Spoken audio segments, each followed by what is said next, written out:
So let's start. Guten Tag. So, first question I wanted to ask you, we're going to talk about the piece Walking with Partch, Okay. which is commissioned for Huddersfield Contemporary Music Festival. So the first thing I really wanted to ask you was, how much did you know about Partch, and was that at all important in approaching the piece? It was important because I knew quite a lot about him beforehand. So I'd seen the documentaries about him and read his book, and I've always been fascinated in him as an instrument builder and also as someone who just did his own thing and didn't care about the musical canon in any way. I guess there was a number of phases in Partch's work. Yes. Right? So given you did know about Partch, was there a certain period of his work then that fascinated you most and you wanted to focus in on? Not so much his work as in his lifestyle. So the fact that he was wandering around, homeless, just hopping on trains and going different places and taking everything in from that experience. And I thought that was a really interesting lifestyle choice for an artist and a composer. Yeah. And that's why the piece is called Walking with Partch, because I'm quite interested in this idea of walking and thinking and slowing down. Yeah. Given you had the range of instruments to work with, at the end of the day you chose to work with a relatively small few instruments, I think 4 is the piece. And I wonder why you then limited yourself to 4 instruments when you had all these very wonderful kind of instruments of shapes and sizes and very intriguing things to actually play with, in a sense, and touch. Well, I suppose I didn't just want to use just the Partch instruments. And maybe that's because I wanted to bring what I like doing together with the sound of those Partch instruments. And also, they have a very distinct sound. And it's really difficult to make them sound anything else but Partch instruments, no matter what you do on them, in a way, unless you really prepare them or work with them in a very different way. So by mixing them up with Musikfabrik's own instruments and with pre-recorded field recordings, I'm hoping that it's something that, although it has a little bit of the spirit of Partch in it, that it's not a Partch sound. Right. There's a number of things there that we can come back to. Of course, you realise the question was partly so that everyone knew that it wasn't a budget restriction in my part. No. You were allowed to use as many of those yeah. instruments as you wanted. In terms of your choice of instruments, were you led then by particular instruments that you thought, oh, I definitely, I want that? Or were you then more led by the players you wanted to use and the Partch instruments that, in a sense, they had adopted as individuals? Yeah, it's a bit of both, really. So when I went over there first and was introduced to them all, because I'd never actually come in contact with them apart from hearing them on film, partly it was the way they look.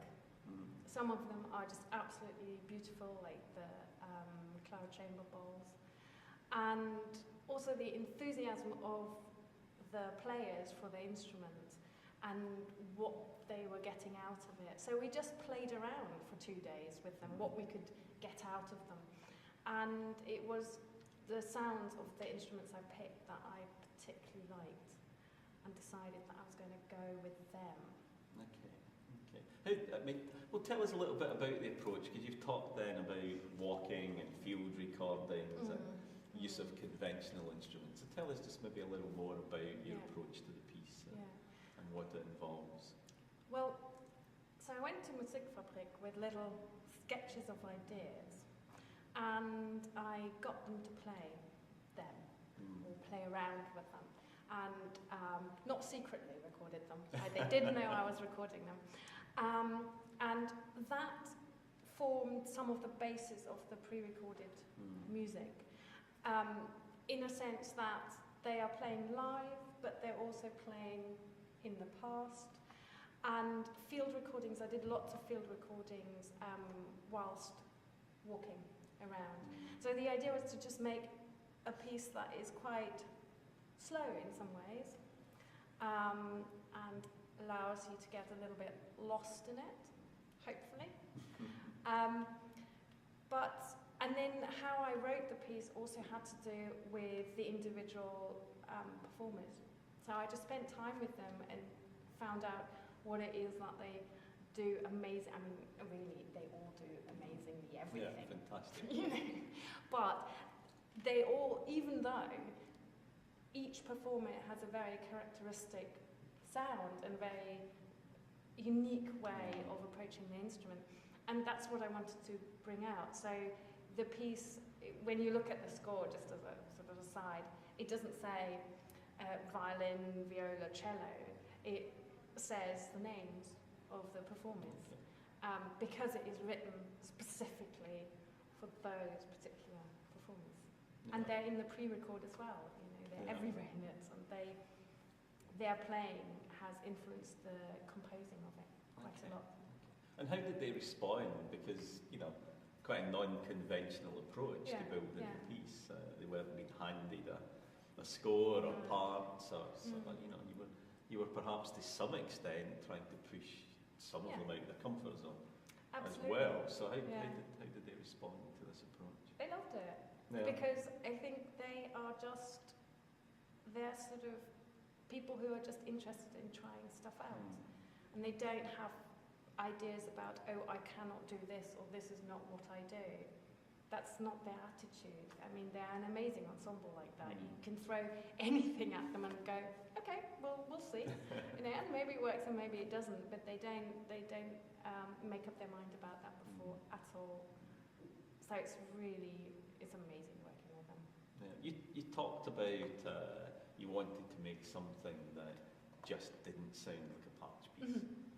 And given that they are very specific instruments, specific tones, I wonder, and I wrestled with it a little bit as a curator, I wondered if there is a purpose in trying to create new works for these instruments, in a sense. And as someone now who we've asked to do that, and having gone through that experience, whether you feel there's a purpose, a real purpose in continuing to develop a body of work, a new work for these instruments. Absolutely. I think maybe it depends how you think about composition. So I'm just fascinated by sound. So whether you can do a certain kind of thing on an instrument or not, it just doesn't really interest me. You know, what can I get out of an instrument? So if I have a cello, I don't have to just play on the strings. I can chop it up with an axe if I want that particular sound. I mean, I won't ask anybody to do that with their cello, but note to self: no commissioning Claudia Molitor to write for cello. No. But you know, I'm constantly walking around and going, "Ooh, that sounds nice." And so a Partch instrument is just yet another thing that has sound potential, but it's not sound potential like this radiator, which is here. So that has a certain kind of sound potential, but the good tree, for example, is one of the instruments, has a huge amount of possibilities to make sound, and it's just intriguing to use that. Yeah. Okay, so as an audience member going into the space, what am I going to experience, and what do you want me to take away from the experience of this piece? Well, you should take away from it what you want to take away. Obviously, I'm not going to tell you how to listen to it, but it's about an hour long, and I think I would really like people to just completely feel sort of washed or bathed in the sound world.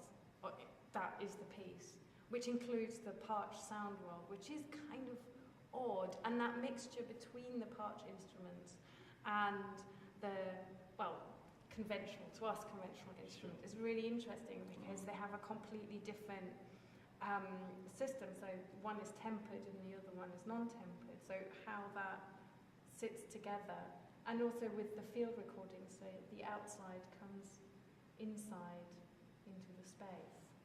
Okay. I guess a final question from me. Would Partch approve of your piece? Would they like it?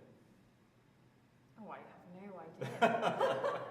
And that doesn't really matter to me, because I always think, I mean, he might have thought differently, but I do think he would. You know, I like to imagine that he would approve of it. Yeah. And he would think like, yes, this is suitably strange, really. I think so. I hope so as well. Claudia Molitor, thank you very much. I look forward to Walking With Partch at the Huddersfield Contemporary Music Festival on Saturday, 19th November.